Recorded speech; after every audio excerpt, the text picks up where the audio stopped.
from Irish Arts Centre.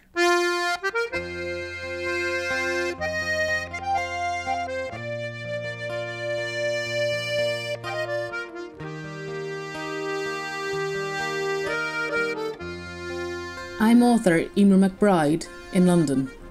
The pandemic, and all its terrible consequences, has thrown most of us into a state of massive uncertainty. It's disorienting, unfamiliar, and full of anxiety. But could this moment, this unanticipated pause, lead to anything good? Irish Arts Centre asked me, and many others, to think about that question and share our thoughts with you. They call the project Grásta, Grace in Uncertainty. Here's what I wrote. The pursuit of grace has never been of interest to me. Unlike uncertainty, which has been a fact, as well as a guide and a torment, all of my adult life. Of course, when I was younger, like most young people, I longed to be sure. And in many regards I was. I was sure of injustices and inequalities, of my taste in books, which, to be fair, was always beyond reproach. But I was also, and for reasons I cannot now even imagine, sure about how my life would unfold. That somehow my destination was already and indelibly stamped on me in black all over. Therefore, it seemed logical that the world would not only accommodate, but open itself for me wide. Then through the gates I'd go, overcoming obstacles like some sure-footed goat, getting it right every time. Funny now, how funny it seems. My earnest, ignorant, inflexible teens. Perhaps the teenage incapacity for nuance helps to break with the apron strings, but my priggishness in it is a mortification now. Whatever about its psychological functions, however, all of this is to say, I grew up, and the world did not open to me. Nothing worked out as I'd planned, and apparently I hated all kinds of things I'd been hitherto convinced I was destined to spend my life amid. Needless to say, this came as something of a shock, having to unbuild all those blocks and set them out anew. It was bon voyage to certainty, certainly. And at the resetting of that clock, I wouldn't have minded some grace, because it's hard to go from knowing to knowing's dearth, from the assumption of solid ground ahead to the reality of insubstantial earth. The balance is off, and all movement feels precarious to both life and limb. As the years went by, though, and the older I got, the easier I grew in my compact with it, as much as one can make a compact with unknowability. But I resigned myself to finding my way in through the cracks. I made what choices I could, rather than give up at the doors which formed an orderly queue to regularly slam in my face. And gradually other things happened. Slowly, the world made some space. One day I got loads of what I'd been working towards, and I swore I'd never assume such good fortune could be continuous. But it was pleasant to acknowledge there'd been progress at last, and make some kind of truth with the past's long years of doubt. Did that breed complacency? I don't know. Maybe. Not grace, though. Never that. Because the past remains the past, and it likes to tag along. It never forgets the strain of leaping hurdles, or how quickly pitfalls proliferate when the eye slides off the ball. And unbeknownst to me, my anxious eye had slid completely off it, and what was coming next. While that's true, it's also a bit unfair, perhaps. And I was not alone in being blindsided, not by a long way. Because personal tragedy is the thing that keeps people awake at night, usually. The private, awful, unrescuable thought of danger to those we love or danger to ourselves. The wider Western world is more abstract, the world beyond that more abstract again.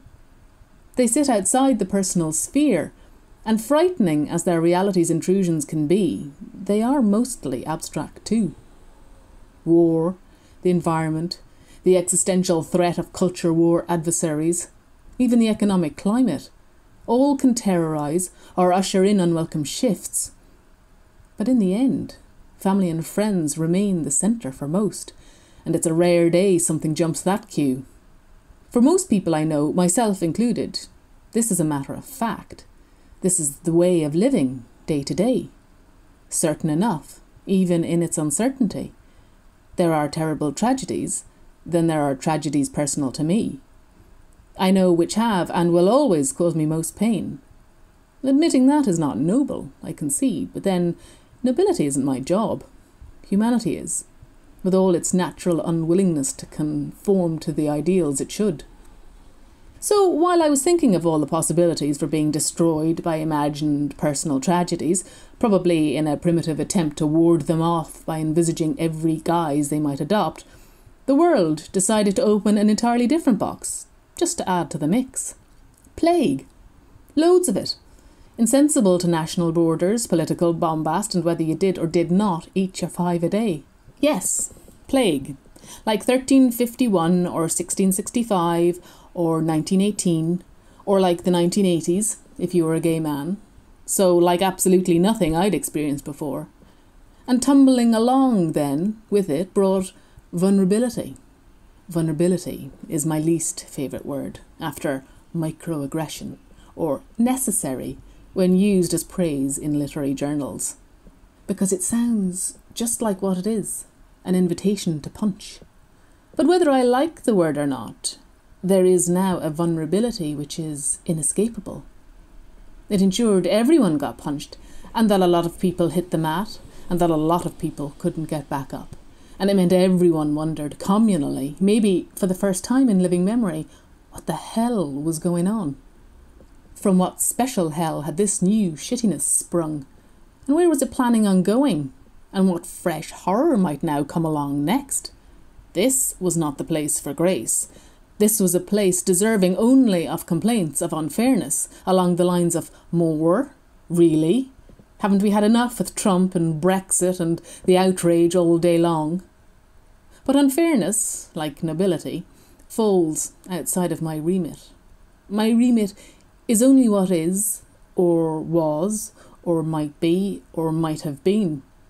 All those inexact permutations of what it means to experience being alive. So I suppose, perhaps, that is my place of grace. Ungrand and unenviable in the midst of the chaos, with a bird's eye view of the illness and death, destruction of livelihoods, the months of despair. I survive. I witness. I am still here. I am still aware. I am still thinking and feeling. I am still losing sleep. I am still worried about my mortgage and how to feed those dear to me. I am still afraid of losing them, as I am of losing myself. I am still afraid of the future. I am still infuriated by the past and its mess of missed opportunities. Most of all, I am still uncertain, but I still want to carry on with it. Life, living, all of those things. And you share those things too, whoever you are. And if not all of them, some. And if not too many, probably one. And though our shared infected air may not be grace, it's enough. It's enough for me, for now, I think. I hope it's enough for you. Beautiful to hear you read the piece, Eimear. Really great stuff. This is Kevin Barry, by the way. I'm coming to you from County Sligo, and as with Eimear, the Irish Arts Centre has asked me to write a piece about the question of grace. But first, before I share my own effort with you, I'm going to chat with Eimear. How are you doing, Eimear? How are you getting on? Oh, I'm grand. How are you? Sure, you know, it's November in a swamp in County Sligo, so we're working away at it. Oh, I know it well. You're from quite near here. Is it Tubbercurry? Tubbercurry, yeah. Yeah, that's kind of 10 miles up the road from the delightful scene I'm looking out at right now. It's very different, I think, though, in the countryside and in the city. I've been mostly here, but I was in Dublin for 2 days about a month ago to record an audiobook, and that felt much more dramatic, you know, than just looking out at the cows and the fields, which are the same as always. But in the city, it's a much more pronounced kind of, there's a kind of a low-budget disaster movie going on kind of a feeling. Yeah, I think so, because certainly in London with the tube and everything like that, there's a kind of a real spiralling off of each little community, like how far can I walk? That's as much kind of city as you can get. Those are the places that you can go to, because no one wants to get on the tube with all the lads who are wearing their masks under their chins all that stuff, and you're very aware of how packed in you are all the time. Yeah, in your piece you talked about vulnerability and one of the other things I'm feeling falling away, like the veils falling from my eyes, is the sense that we have any control, really, over our lives, which is one of these illusions that we live with, you know, that we're in total control of our kind of paths and destinies. But has this stuff been showing up in your work, do you think, yet? Or is it coming into whatever it is you're writing at the moment? Do you find that even in oblique ways it's kind of starting to affect tone or the style or anything? Yeah, I mean, I was working on a screenplay over the summer, which was nothing to do with everything that's going on, but I'd say an intense bleakness kind of seeped into what was happening to those characters suddenly, and that feeling of being trapped by a situation that's beyond your control, something that you can't get out of. And I think that's the hardest thing, really, isn't it? It's that feeling of, I can't go beyond this. There's nowhere I can go where this isn't. This is everywhere. Yeah. It's strange, like some mornings when I crawl out through the Sligo rain to my shed, I find, you know, it's a real reprieve. It's great, and you do kind of switch yourself off from the whole kind of just kind of white noise of anxiety that's going on everywhere. But then the work itself, I mean, I definitely find there's, you know, often I'm trying to write sort of funny stories and stuff, and the boom tish lines just aren't coming at the moment, you know, that. And like my wife and I, Olivia here, edit winter papers, as you know, the journal which you've been in. And I've noticed from the stuff coming in, the copy that was coming in over the summer, everyone turned in beautiful stuff, but you can sense a general air of kind of distraction. It's kind of, you have to keep reminding yourself that I'm doing something worthwhile, doing my short story or my script or whatever it is, that this has its place. And it can seem some mornings frivolous, I guess. Yeah, I suppose I've kind of used it in the other way of the thing that I can hide in from everything else. It's the escape thing where you know, I'm stuck in the house and I'm stuck in East London, and you know, and obviously in the early part of the year my daughter was off school and everything was closed, and I suppose there was a part of me that kind of was able to close the door on everything and escape into writing in a way that feels quite old-fashioned. Almost like when you're a child and you write in a kind of escapist way. Even though everything that's going on around you leaks into what you're doing, I suppose I found a kind of a childish delight in the escapism of it as well, which I hadn't expected, and I think probably hadn't really thought of for the last few years, where, you know, when there's a lot of expectation and you're kind of slogging away and you're trying to produce things and hit deadlines and you're travelling to festivals and you're doing all this stuff, that the writing becomes professionalised. And I suppose in this it felt like there was a kind of a slightly more childish part of myself that was able to enjoy it again in a way that I hadn't for a long time. Which is a very positive thing, I guess. I think there's a quote I kind of overuse. I think it's Iris Murdoch. I can never properly attribute where quotes came from, but I think she said the great thing about writing fiction is you get to live life twice. It didn't work out in life, but I'm fucking going to make it work out on the page. Yeah, I think it is. It's like your second chance to do other things. And I suppose the older you get, and when you're a kind of a grown-up writer, you know that escapism doesn't really exist in writing, and yet there is a little part that still believes in that still, you know, wants it to be like it is in the movies, where someone just sits in front of a piece of paper and groans a lot and screws paper up and then disappears into it, and life is kind of magically... I always look at that scene of the kind of tortured genius kind of balling up the pages and aiming them at Finn, and I'm thinking I wouldn't want to read that stuff either. If you're having such a miserable time writing it, it's going to be terrible. Yeah, I do find one of the things when I'm writing anything, whatever it is, a story or a script or anything, that it tends to come out of stuff in my life, typically that's like 5 or 6 or 7 years ago. That kind of life experience and material needs to sit at the subconscious for quite a few years before I'm kind of sufficiently embittered that it has to come out on the page in some way. So I'm already going, Jesus, what am I going to be writing 6 or 7 years down the line from now? I also feel very guilty for having, in my time, I've chanced my arm at a dystopia with my first novel, and it's like, oh, I'm sorry, you know, my dystopia now, City of Bohan, looks like a kind of a best case scenario for what might happen down the road.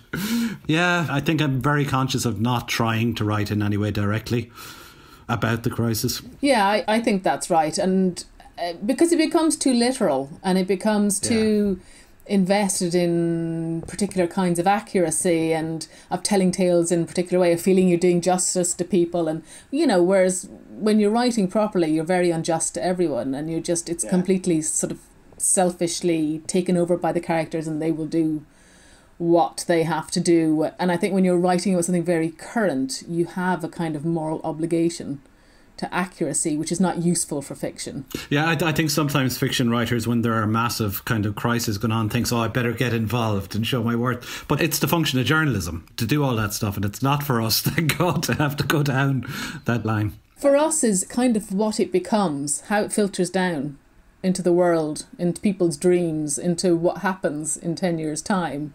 What have we taken from this moment that changed us? And that's, much less kind of black and white. Yeah. With the writing, where I found some mornings, it's definitely a kind of a sweet place to go and all that. What I have found is that reading has been the one reliable method for me of kind of transporting myself from the situation and going into other places. What have you been reading? Anything good? Well, to be honest, I was kind of reading for research about the 18th century. And so, again, it was kind of like a return to a more childlike escapism, like reading fantasy novels when you're a child. I was kind of disappearing into this whole other world, which, of course, was also full of plague and all kinds of, terrible things happening to society. But have you ever written anything set in a historical... Well, 1990s, I guess, is a historical fiction now. Yeah, it was by the time the book was published. Yeah. But, when I started it, it just took a very long time to write. It became a historical novel by the end. I wonder how inclined I am to ever kind of really write historical fiction. I don't know. When I was writing Beetlebone, it struck me halfway through, oh, Jesus, this is historical fiction now. It's the 70s. It's, even though I can remember it, it's another epoch and another era. I don't know if I would do it for fiction. I think for other things, yes. But I think for fiction, I can't... It's too far to kind of have that thread that you need, I think, for me. Yeah, it's weird just even writing little pieces like these ones we've done for the Irish Arts Centre and stuff. Like, it's so different writing fiction and non-fiction, isn't it? I find essays really hard work, like it's a slog. Every sentence is a slog, where sometimes you get that lucky day when you're writing fiction where the hand kind of feels guided across the page and it's beyond your control. You've managed to get yourself out of the way and the channels are open. Yeah. I think for fiction, sometimes you get something for nothing, where you understand something and all you have to do is get it down, and the job is getting it down rather than the understanding part. Whereas I find non-fiction really hard work, and essays, and because, I have to try and make myself think in a much more linear way than I usually do. I like finishing one. That's a nice feeling, and you kind of get the sense that, okay, well, actually now I've discovered what I think about something, and you don't know really before you've started. Yeah, I mean, I do often find, especially if people are kind of asking me if I'll write them an essay, what do I think about certain things? And I don't know until I've written about it. Once I've written about it, then I know what I think. But actually I do use that sort of thing as a kind of thinking through process of working out. And I often say I'm not really thinking unless I'm writing. Like, that's kind of how it works out for me, because otherwise everything is too kind of disparate in my head. It's all kind of wandering around, and it needs that discipline to kind of form coherent thought. It's really good for your life. And so very different from fiction, when often it seems to me the process is just trying to take yourself out of it in some ways, and just trying to leave it come true from the subconscious in a kind of a natural way. Like writing fiction, this is a quote of my own that I overuse. I think the only thing it's close to in life is dreaming, that it comes from the same place, and there's no particular coherent logic or anything to the way it comes or when it's going to come. Anyway, I hope you're lucky with the work in the next short while, and can't wait to see what comes next. Oh yeah, you too. I will now read my response to the topic of Grásta, Grace in Uncertainty. It's a piece that I wrote entitled The Hare. Here in this doldrum year, as we exist in the half-life of our strange new sentience, there is a recurring sensation that time itself has become unfixed. The present moment seems to have evaporated. We are held in a state of suspended animation, and we are inclined to wallow in the past and future tenses. It's forgivable, this year, that we should try to escape the moment. The now is so full of bleakness and threat, and it wears all the colours of grief. It feels natural and sustaining to imagine the sunlit hopefulness of some future morning, or to sift again through the events and the meanings of one's own past. This year, The past seems more radiant than ever it has before. The slant of the light, here as I write this, brings back other seasons, other Septembers, and I've been drawn often in recent days to the late summer of 1999. At that time, I was mostly to be found at the far tip of the Beara Peninsula in West Cork. Those were the zealot days of my writer's apprenticeship, and I'd spent the summer in a small caravan by the beach outside the village of Allihies, attempting to write a novel, and it had not gone at all well. I was a very intense kind of young fella in those days. I was ambitious but equally unfocused. I was a bit of a messer still. Money was always patchy. My home address was often uncertain and very changeable. I knew that I had ability, but I was not yet sure I had the hard, pragmatic streak that is necessary to bring a talent to its fruition. But I did know something else. I knew that I was always just a little bit lucky. In the dog days of that summer, my luck came through. I discovered the secret of life. It was explained to me one night by an elderly local man in one of the pubs in Allihies. He must have been in his late 70s or early 80s, with a full head of silver hair and no weight on him.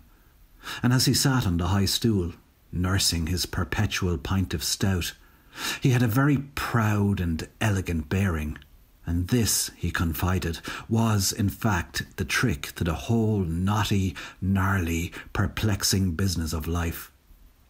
"It's all in the way that you hold yourself," he said. "Keep your shoulders held straight back and erect," he said, "and look directly out ahead of you. And in this way," he suggested, "you will be able to face down all and everything that life and the world might throw at you. Our surface display can dictate all else." This was his belief. Stance is character, and grace is to be found in the set of the shoulders and in the calm, even gaze. As it happens, I witnessed around the same time, around that long-gone September, an exquisite example of grace perfected. One morning, I was sitting on the cliff top at Allihies Point. Memory insists that it was a blowy, gusty morning, and so maybe there were rumours of a raw, advancing autumn on the cooling air. And as the light at that time of year is celestial, it must have come sidelong, in piercing rays, across Ballydonegan Strand. The bull, the cow, and the calf rocks sat far out in the sea mist. I can see them, floating there, like dreams of themselves. And if the day was bright and relatively clear, I would have seen as far as the Skelligs across Kenmare Bay. Memory paints a trawler, idling through the scene and the haze. Maybe it's moving slowly south for the Azores on a tuna run, and the gannets are diving for mackerel like laser-guided missiles. I can remember for sure, and without embellishment, that I was sitting in a little nook carved into the cliff face. I was trying to keep the wind off me. Perhaps I'd been out late in the Allihies pubs the night before and was easing myself gently into the day. I wonder what I was thinking about. Probably it was about literature with a capital L, which I believed at that time to be the most important thing in the world. There are mornings I believe this still. But I was taken abruptly from my dream time. There was a flickering at the edges of my vision, a sudden shadow on the periphery, and I turned my face a fraction towards it, and there, no more than 6 feet from me, stood the hare. It was up on its hind legs, perfectly still, but for a tiny twitching of its nose. It was reading the air of the cliff top for knowledge and for danger, but somehow it missed me. The moment played out forever. Standing royally on its own feet, the hare had a kind of haughty demeanour and a beautifully plush, greenish-grey colour. It had the look of a minor god, or an occult regent of the cliffs, or maybe of an emissary from the other world. It looked as if it might have news for me. The moment held forever, but then it was gone, in the sudden fleetness of its dash across the springy turf of the point, its run beating out the hollows of the place, and they resounded on the air. In Irish folklore and mythology, an encounter with a hare generally augurs badly, but then again there is little in the Irish folklore that augurs well. For me, that September morning, it was as though an opaque film between our world and the other world had been pierced, and I could at last see through. I have tried to use the hare's near spectral appearance that morning in my fiction, in a novel, in a short story also, but I've never quite been able to get it right. That's the thing about grace. It's hard to get it down right. It's hard to make the visitation of a princely hare feel palpable and real on the white field of the page. But then there's the other thing about grace too. It's great consolation. You always know it when you see it. And so we leap forward again, as fleetly and as gracefully as we can, to the impalpable present and to the doldrum year, to our time in this other strange wilderness.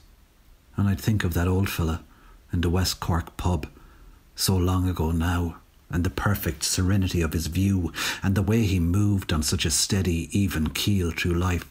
If we hold ourselves right, if we keep our calm, direct gaze trained on the near horizon, and if we empathise, however we can, through our stories, our plays, our songs, then we can surely face down whatever it is that comes next. This has been Kevin Barry coming to you in a special transmission from South County Sligo on behalf of the Irish Arts Centre. Thanks so much for listening.